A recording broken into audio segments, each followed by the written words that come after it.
Oh, just squeezed wide. The tackles really have been flowing in thick and fast, and there's danger now. Can't shut away. Well, some defensive indecision.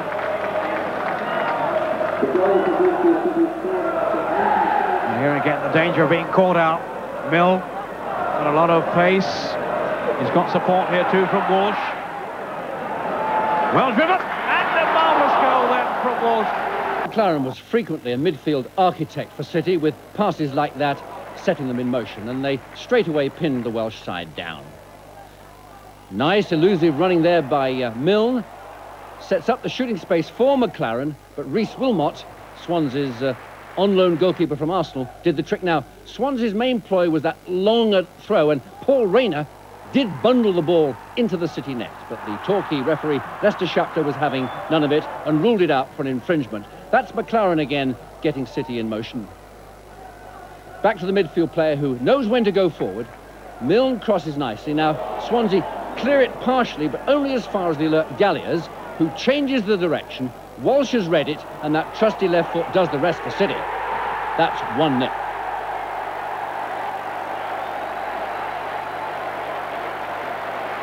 And as the second half opened, the home crowd saw Walsh taking a corner kick on the left, in swinging with that left foot. Young Nigel Hawkins flicks it on. Swansea get it off the line, but Ralph Milne nods it home. That's 2-0. Well, now Swansea perked up. This is Robbie James, the Welsh international, with a fine long pass out there. Bodak crosses it in, but Andy Leaning, the City's on-loan goalkeeper from Sheffield United, a nice catch from him. He was required again when Robbie James's little short pass there. Again, that's a lovely ball through for Bodak, but Leaning now leans back, shall we say, using all of his height, and rescues City again. But when Bodak set up Thornber, the Welshman should have done better than that, shouldn't he? No pace at all in that, no worry at all for Leaning. And so it's City again reasserting themselves towards the end. Now watch this excellent pass from McLaren, just gets the right weight on it. Llewellyn knocks it in the middle, and Alan Walsh is nearly helping himself to another goal. Well, it was a win that City needed. Well, they found Oxford from the second division, hungry to reduce that 2-goal deficit from the first leg. But John Pender closes well there, and Andy Leaning keeps his ground and saves well from Phillips, so City survive. But Oxford were anxious to certainly get back into the tie as quickly as a lovely little flick there from Rhodes-Brown, but Saunders shot just wide, and Leaning had his near post covered. And now watch McLaren's lovely ball, releasing Shutt, first-time shot into the back of the Oxford net. City's player-manager Joe Jordan congratulates Shutt, and so did a 6,000 crowd. In the second half, City's confidence grew. They expanded their moves like this. Jordan now finds McLaren running nicely. He finds Shutt. Shutt returns the pass. McLaren finds the back of the net most beautifully. That made City's lead 2 goals on the night, 4 goals in effect. Well, Mark Gavin went looking to increase the aggregate even further. Quite close with that one, and Gavin, City's new winger from Scotland, then put across a centre that found Alan Walsh. Though another goal got away, Walsh and co knew that a 6-2 aggregate was plenty to take into the battle at Ashton Gate for a place in the last 16 of the Littlewoods Cup. Crystal Palace, the opposition, a team from the upper reaches of the second division, remember. City inspired by that increased support. McLaren's lovely pass, Newman's overlap. Carl Shutt provides a sparkling finish to set that big crowd alight. Now for true grit, watch little Steve Galliers winning the ball, keeping it under difficulties, McLaren's precise pass, and again City release, Milne this time, and he punishes a goalkeeper too far off his line. Yes, City's extra fans now really glad they came along. And another well-organised breakout, and it's Alan Walsh will be supplied on the left wing. And watch the way he loves to take on his fullback and beat him. They know the trick's coming, but there's nothing they can do about it, and Milne again punishes some poor Palace rearguard work. In the second half, it's Milne again drawing Palace's opposition to him, allowing Newman to overlap, and this time Alan Walsh, goal scorer. Well, in the last minute, City's defence did slip up, enabling Alan Pardew to score a consolation goal for Crystal Palace. And we're sorry if the picture quality varied. Though City only drew at home on Saturday, their visitors Bolton described City's build-up work as the best they'd encountered all season, including Bolton's match against Wolves. Well, City seemed to be likely to score several goals, and number one did arrive after 10 minutes, Rob Newman knocking it home. A crowd of near 9,000 thought that was going to be the first of several, so well were their team building their moves. Ralph Milne in particular, a real wing threat. His work here leads to Carl Schutt getting through, but the finish is not there, is it?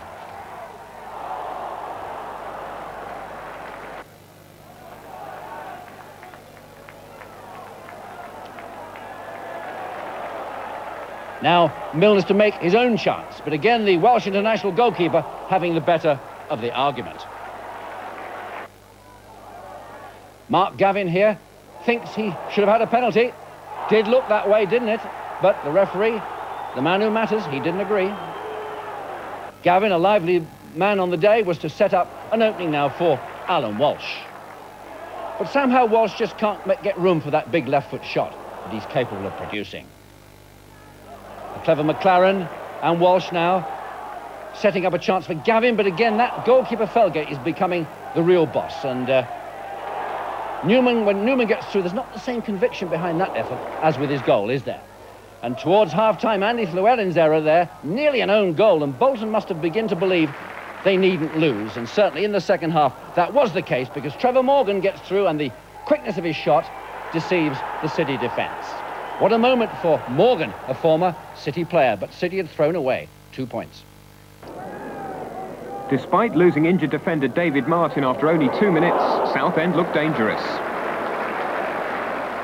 But midway through the first half, City took the lead through Alan Walsh.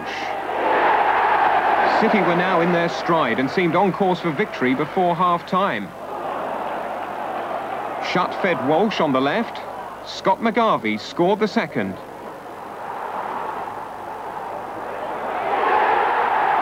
But despite a gash in the head, he got up to continue in the second half. In the cup, disaster can be only a slip away. Bennett robbing Humphreys. WAUGH brings him down, and it's a penalty for David Crown. But WAUGH redeems himself, only for Martin Ling to force home the rebound. Southend could have levelled when Hall beat the offside trap, but he was bitterly disappointed with his lob.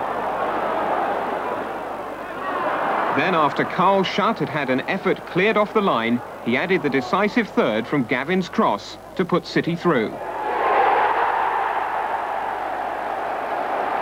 Bristol City are the only third division survivors, ending Tranmere Rovers' run. The one goal from Carl Schutt, clearly still the cup tie specialist he was in his Sheffield Wednesday days. City often underlined their capacity this season for building good, attractive moves which penetrate the opposition. But again, there was their old tendency to waste hard-earned chances. Scott McGarvey in position, but can't hit the target. Certainly City needed to beat a Reading side who'd come to Ashton Gate with a 2-point lead over them in the middle part of the table. The crowd saw Keith Knight, once a City reject, make the centre for Trevor Senior to put Reading in front. It's a well-taken goal to underline the value of a big, strong centre-forward, good in the air, the sort that Bristol City have been trying to buy for several weeks. Still second half, and City kept their patience. Good shot by Walsh, warning Reading. Then the equaliser. Gavin makes the penetration. Walsh is in position. A neatly taken goal. His 10th of the season. So, 1 goal each. And with 20 minutes to go, a substitution. Young Nigel Hawkins replacing McGarvey. And the boy, aged 20, was to win the game for City with his first league goal for his hometown club. As the build-up takes place, there's a good turn to lose his man by Nigel Hawkins. He supplies Alan Walsh, gets into position for the return, and that's a well-taken header. Well, Hawkins has started 4 games this season without getting a regular place, and now he's been brought on as substitute in 4 other matches. Well, Saturday certainly proved him to be the youngster for the occasion. His first league goal. That'll boost the lad's confidence for future matches. Carl Schutt's skills saw that City got off to a good start, and now look for whether or not you would have made this a penalty, as Scott McGarvey is challenged there by young Jonathan Hawkins. Well, the referee decided it was a penalty, and Rob Newman is expert from the spot this season. That's his fourth penalty knocked home, so City 1-0 up. Well, the penetrative Schutt wasn't to score on the night, but my goodness me, he goes close. Well, Exeter have the chance to get back into the game when John Bailey is adjudged to have fouled Rowbottom. Well, that you might have thought a little bit nearer a penalty. Steve Neville doesn't take it well, and Scott Hiley's also foiled by fine goalkeeping there by Keith Walsh. And in the second half, Scott McGarvey diving down amongst the boots. A very well taken goal, that, isn't it? So it's 2-0 to the City. Well, they weren't finished, and Rob Newman was to have a fine, long effort, well saved by Exeter's goalkeeper. City building their moves confidently now. 2-0 makes them very well off in this competition, so it ended up as 2-0. Exeter v Rovers completes the round robin next week, but City bound to progress in the competition now. Ashton Gate and Rob Newman beginning some smooth City teamwork, some patient possession football. Watch in a moment as the number 7, Scott McGarvey, adds the vital spice and penetration to this move. He seems to be hemmed in. Walsh helps him with a dummy run down the left. McGarvey moves inside those 3 defenders and now finds Mark Gavin, who sets it up for Newman, and the lad who started the move, boy, doesn't he finish it off. Well, rumours that Manchester United have joined Norwich in being interested in Rob Newman, but he says he knows nothing about that. It looked as though Carl Schutt was to give City another goal, but that's a fine save from George Wood, the former Scottish international goalkeeper. Second half, and City's substitute Nigel Hawkins about to cash in on real Cardiff chaos. It became the second successive league game at home that young Hawkins came off the bench and clinched a dramatic win. My game is to link the midfield and the wingers up, and that's what I try to do. Now, you got the goal from out of nothing. What did you see developing that encouraged you to get in there? Well, when you're a striker, you always got to be busy around the box because that's where your living is, and try and score goals. And I think there was a mix-up between the 2 lads at the back, and then he's poked it towards the goal, and I got on it, I've looked up, I thought, oh, I'm in here, and I just hit it. That must please you. Oh, yeah, it's a great show to score a goal, and especially at home as well, it makes all the difference. For the 6,000 spectators to have a goal after just 10 minutes of last night's match.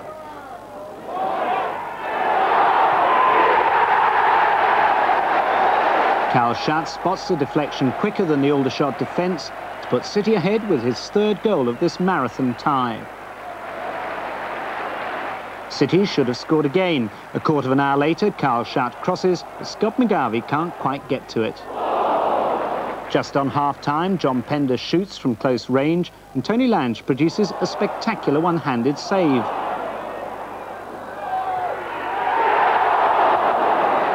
As the ball comes out, Pender is perfectly placed, but Lange gets down especially well considering the deflection. In the second half, Aldershot again failed to exert any real pressure, and City created 2 more chances. Here, Scott McGarvey's header is just over, and McGarvey again produced a good save from Tony Lange. With no dramatic last-minute equaliser, the tie was finally over. Playing so many times didn't make the task any easier. It took the 3rd Division side around 75 seconds to succeed where Spurs had failed 10 days ago. Steve Gallier setting up Alan Walsh. Simplicity itself. But when you've lost your last 3 games, it's worth a celebration. And the Bristol Balloons would have done credit to Main Road. Struggling at football, the home team tried all-in wrestling. But this still ended with Bradford's Abbott in the referee's notebook, the first of 4 on the night. We had to wait all of a minute for the next fracas, and that ended with a booking and an injury for the Bristol player-manager Joe Jordan, number 9. The referee, Brian Hill, achieving the unusual feat of helping Jordan up with one hand and showing him the yellow card with the other. For the most part, though, Jordan's team defended calmly and sensibly, keeping Bradford at long range, and then Palin was foiled by WAUGH. Bradford looked not so much second division as second rate. Too many hopeful high balls, and when it did work, WAUGH was down where it hurts to stop Leonard. It was all very similar in the second half. The men from the West Country were rarely troubled, and when Banks did get through, WAUGH was there again. It was all a personal triumph for Joe Jordan, who'd led from the front all night. He'd had enough with half a minute left and brought on Carl Shutt. He could have brought on his grandmother. It would still have been Bristol's night.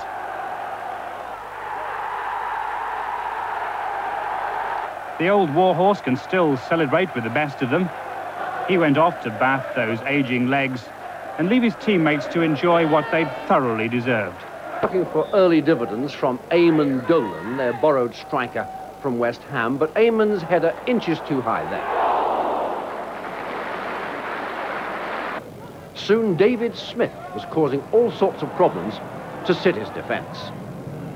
Just as well his final ball was sometimes not right.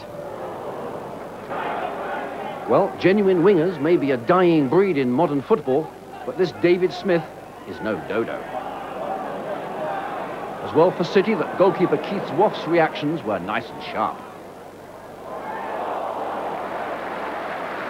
Smith's confidence grew so that he was launching raids from well inside his own half. His sheer speed and confidence in his speed was ripping City open. Steve Galliers dropped back from midfield to help out City's defence. And then Galliers was forward, prompting the attack, releasing Alan Walsh. Rob Newman in position for a good strike, but Phil Kite, the former Rovers goalkeeper, in good form too. Well, with the second half 15 minutes old, City's player manager brought himself on, deciding to lead from the front, as City looked for a first goal in 3 home matches. First, though, that man Smith still at it, and looking very unlucky not to gain a penalty when Paul Marden's tackle came in. No wonder Smith looked aggrieved, but injustice was soon robbed in now as Walsh's pass releases Jordan, and the 37-year-old veteran moved and shot as if in his international heyday in years gone by. A wonderful goal, a goal that Joe's managerial career badly needed. Roll on Nottingham Forest on Wednesday. Joe Jordan picked a team and tactics that avoided such a big first leg defeat that the second match would lose importance. To nullify Forest's star winger Franz Carr, number 7, John Bailey close marked, Alan Walsh dropped back to help out. And in central defence, Rob Newman and John Pender combined to stop Nigel Clough and Lee Chapman time and again. Like that. And City's success simply demanded their goalkeeper was impeccable, and Keith Waugh certainly obliged. That's one save from Stuart Pearce. Time and again, Waugh's anticipation solved problems in City's box.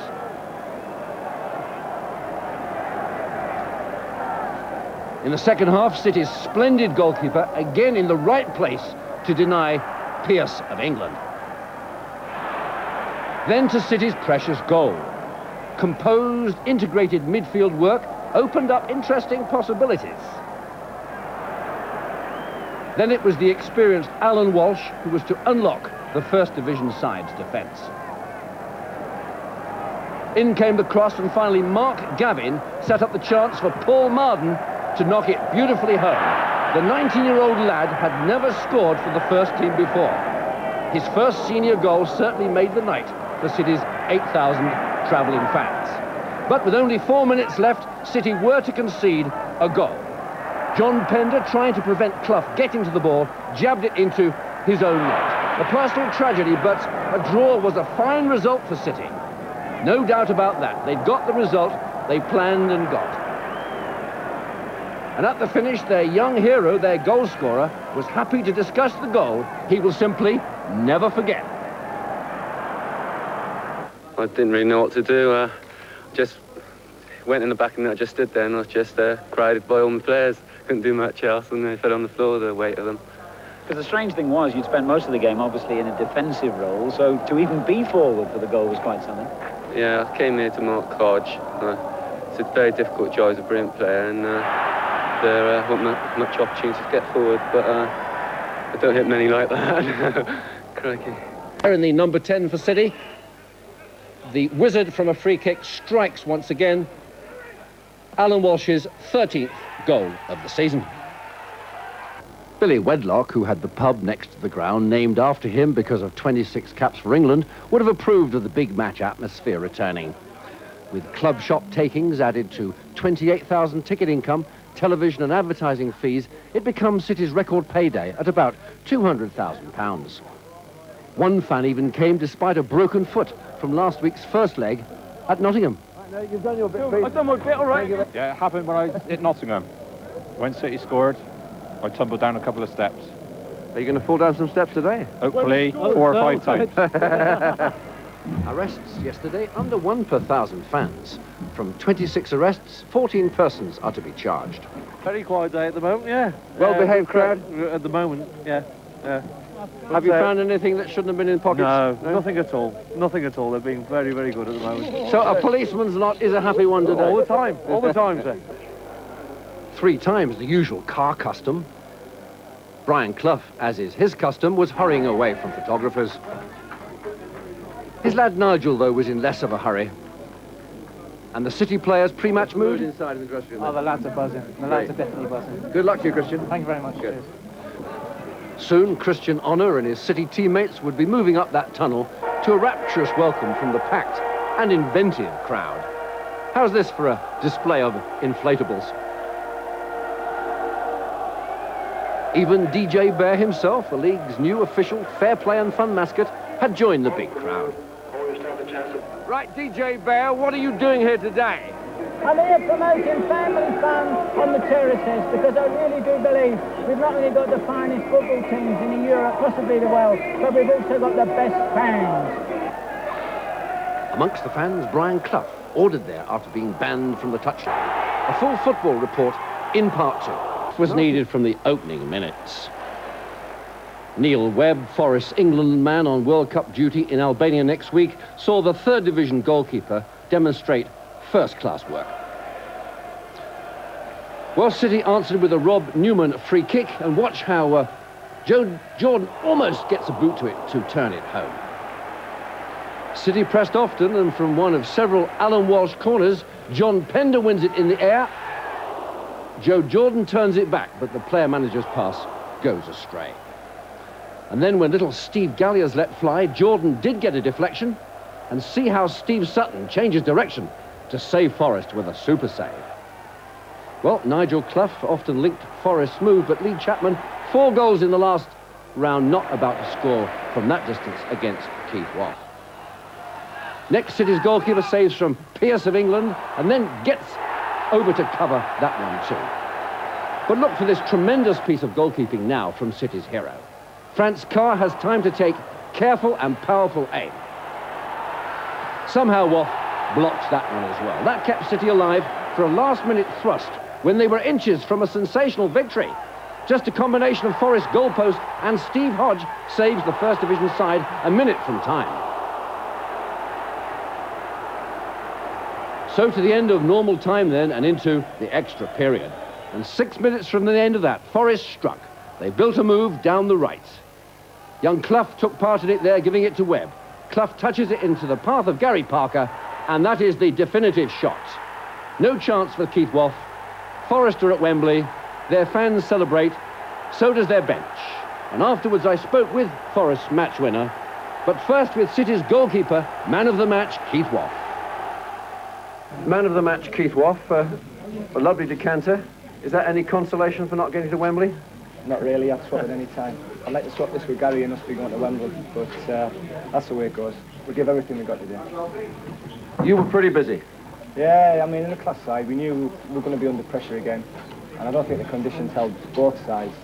But, you know, we thought we were going to snatch it right at the end. Alan Walsh hit the post and it seemed to be bobbing around the goal line. I don't know what happened, but I think that was our chance right near the end. But, you know, we're disappointed. We'll give all we've got, and as far as we're going to Wembley. Bringing Gary Parker, this man certainly was keeping you frustrated a lot of the afternoon. Yeah, he made a few good saves, one from Franz, a few from myself, and he made a right angle block Terry Wilson's shot, which hit the side netting, and he made it very hard for us. Yeah, he played very well. So take us through the goal. Well, the ball came across. I think Nigel Clough got a flick to it, and I just brought it down and just hit it. And you know, didn't know it was going to hit the back of the net because he pulled off some good saves before. I was just pleased when it went in. What was your view on it, Keith, the goal? Well, Gary had a few chances like that in the afternoon, and he, you know, he made me do my work.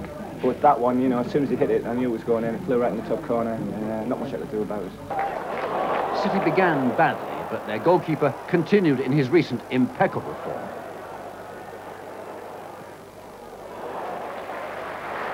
An even better chance coming up for Darren Collins, but he made life very easy for Keith Waugh.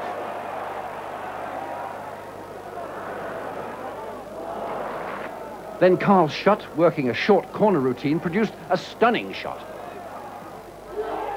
That's City in the lead. The City's cup-scoring star had weighed in with his first league goal of the season.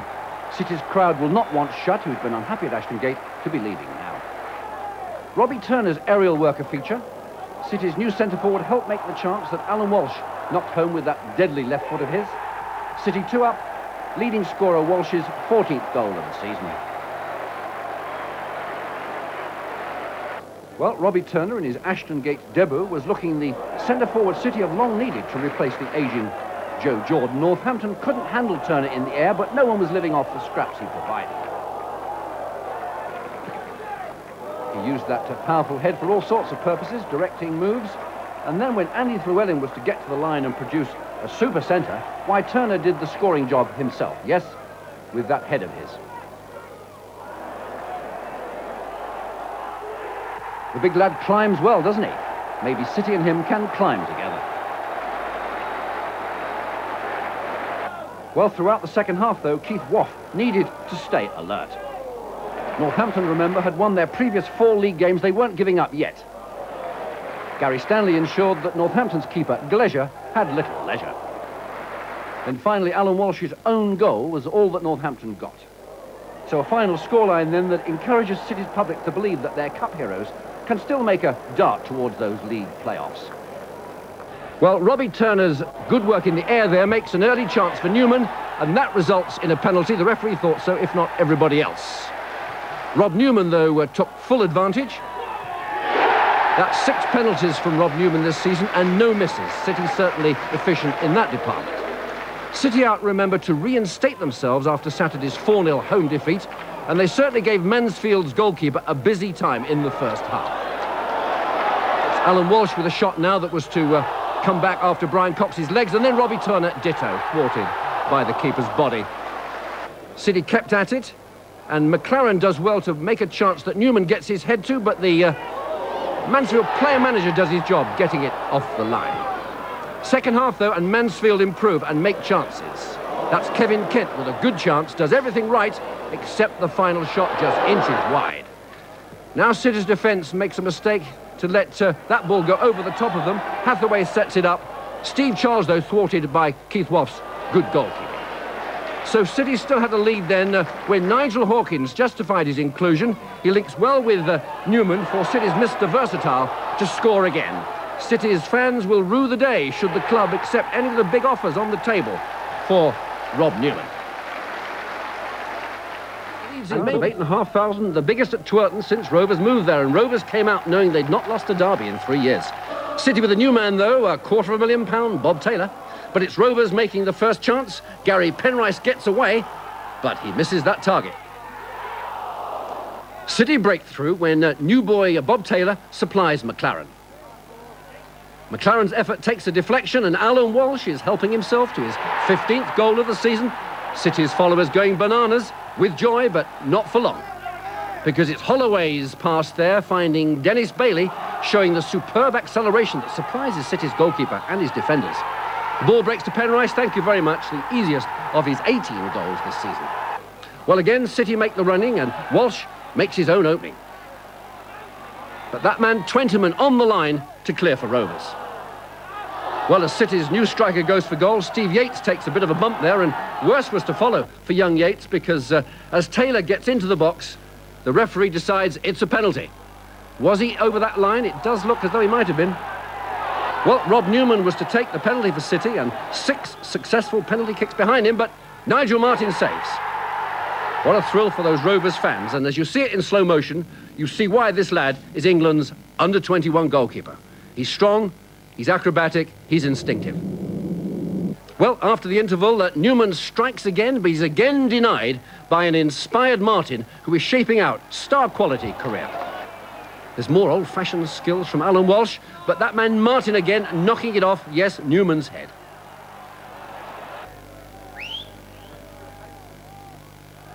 Well, again, City's new signing, Bob Taylor, getting into the action nicely. Rovers came strongly at the end, but Keith Waugh wanted it known that there were two good goalkeepers on view. So it ended at 1 goal each, a fair result, I thought, on the play overall. The keener appetite for action, Bob Taylor's header there, punishing slack Huddersfield defence. Next, watch Steve Gallier's pass split the visitors' defence. It releases Taylor, and the goalkeeper's challenge brought a penalty, which was to be taken by Alan Walsh. Steve Hardwick is to touch it, but he cannot keep it out. Next, Rob Newman's header with the length to surprise the Yorkshire defence, enabling Mark Gavin to run clear and score. That's 3-0 after only 15 minutes. Another long ball, this time from Chris Honor, unhinges Huddersfield, and now Taylor bemuses Duggan before scoring again. Watch for City's extra determination on the night. It's Gallier's next to win the ball. There. Now he sets up Taylor for his hat-trick. That's 6 goals in only 8 matches from the £250,000 signing. He's looking worth the money. Still, an alert Keith Waugh was needed to protect City's 5-0 lead as half-time approached. Well, second half, and Waugh gets a hand to that Craig Maskell free kick, but he can't keep it out. City's last goal coming up now, and arguably their best. Walsh is going to cross it, and watch McLaren time his arrival perfectly to meet that so sweetly. So, City's biggest win of the season ends their recent long slide, removes any relegation worries, and secures Joe Jordan's managerial scope. Given an early indication of why Port Vale are favourites for promotion. A clever build-up from the Midlanders on the left, the ball eventually going in to number 8 Robbie Earle, and then Welsh international Andy Jones sets up the chance for Jeffers, but John Bailey's foot clears the ball for City. Vale's defence not so positive, a poor clearance there. Steve Gallier's collects. Back it comes for Rob Newman to play the ball back into the Port Vale goalmouth. Robbie Turner heads it back, and Taylor shoots over. Clever work from Port Vale's Darren Beckford down the right, sets up Jones for Vale, but he heads wide. And then a long-range effort from defender Ray Walker can only be parried by goalkeeper Waugh. Jones again heading wide. City's midfield, though, began to take control. Alan Walsh over on the left-hand side moves the ball onto his supposedly weaker right foot and then floats a beautiful cross for Turner. But Grew comes out to foil him. And then Walsh on his left foot with a free kick draws another brilliant save from the Vale keeper. The City then were stunned to fall behind just before the break. Jones's long-range shot appears to hit Pender on the arm, but the referee awards a penalty. Gallier's booked for protesting, but justice appears to be done as Jones hits the bar. In the second half, City at last made their dominance count. Walsh gets the ball out on the left. A perfect cross from him, and a powerful header from Taylor just finds the net, his 7th goal in 8 games since signing from Leeds. His striking partner, Turner, was not so lucky.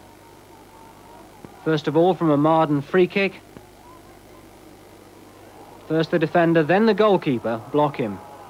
And then as Taylor puts him through on the right, Grew is well positioned to keep him out. But City well worth their 2nd win in 5 days.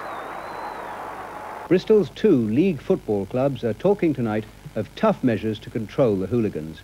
The last Saturday of the league season ended in shameful scenes involving both sets of fans. The trouble began even before the kick-off at Ashton Gate, when a visiting Sheffield United supporter was cut with a Stanley knife. The game was held up as fighting broke out with hundreds of fans invading the pitch. Later at Tewkesbury, police detained a coach full of Rovers supporters after some of them gate-crashed a wedding party. And at Weston-super-Mare, 200 Sheffield supporters ran riot through the streets. Here with the first of 2 reports is Bob Crampton. This was the scene in the Dolman stand known as the family enclosure just minutes before the end of the game. A policeman tried desperately to beat back fans intent on trouble. For several hectic, violent minutes, it looked like a losing battle. They spilled onto the pitch, the football suddenly taking second place to scenes that have sickened the true fans. 4,500 followers of Sheffield United had come to Ashton Gate. Many had requested seating. 2 sections of the Dolman stand were given over to the visitors, an unusual move away from the normal penning behind bars. It was to backfire on club officials. There'd been more policemen on duty, an extra 40 officers to bring the total to 130. But today their commander said he used his resources to try and prevent trouble. I had to use almost a quarter of the men at my disposal to spend the whole of the afternoon standing between B and C blocks, acting as a human barrier, absorbing physical and verbal abuse just to keep the rival fans apart. However, there was nothing to stop the fans moving forward. Club officials realised Saturday's scenes destroyed the argument for the removal of barriers. What has been advocated at the moment that we should have all-seater stadia. It shows us exactly the problems which happens, and I've said this for a long, long time. It's far more difficult to police and control people who are seated if they decide to cause trouble than those people who are on the terraces within the fencing. The blame is again laid with the mindless hooligan elements, but the feeling is these fences stopped a major riot on Saturday. Well, I have little doubt that the fences prevented more fans from joining in the disorder, and there's a high probability that we would have had a more serious situation had it not been for the fences protecting those at both ends of the ground behind the goals. There were 14 arrests in the ground following the violence. Already there's been a meeting fixed where the police will discuss with the club security arrangements for next season. Despite the national debate on such fencing, this caging may remain at Ashton Gate for the next season. Certainly after last Saturday's trouble, the police and the club will be in no hurry to see it torn down. Indeed, these bars may well end up in the seated sections, up to now relatively trouble-free areas. City were keeping their new striker Bob Taylor well supplied with openings, and Bob was keeping United's defence busy. Taylor is the £250,000 new man from Leeds, and he was seeking to add to his 7 City goals from his previous 11 matches.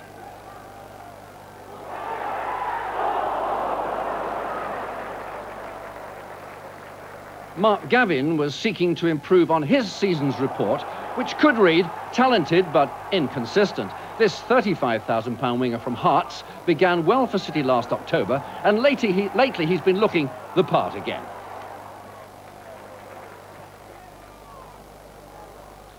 Well, when Chris Honor and Steve McLaren combined, Gavin took part again in this move.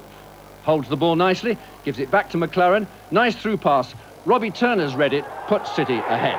Turner's only a couple of matches away now from the 20, for which City will mean paying Wimbledon another £15,000 to go with the £45,000 original fee. City's second goal now, McLaren's free kick, Taylor's first effort. Stop, but doesn't he put the second one home neatly? Yes, Taylor and Turner could become a promotion class, cutting edge for City next season if the rest of the team is improved by some further signings. Well, 5 minutes from time, the match was held up for 7 minutes until police restored order. Every time this violence breaks out, it adds strength to the Luton Town theory that if there were no away supporters allowed, there would be nobody for the home fans to fight. At the final whistle there, John Pender and his City teammates and the Sheffield players hurried off the pitch, and not surprisingly. Well, City's success makes it 4 wins from their final 6 matches of the season, so hope for next season.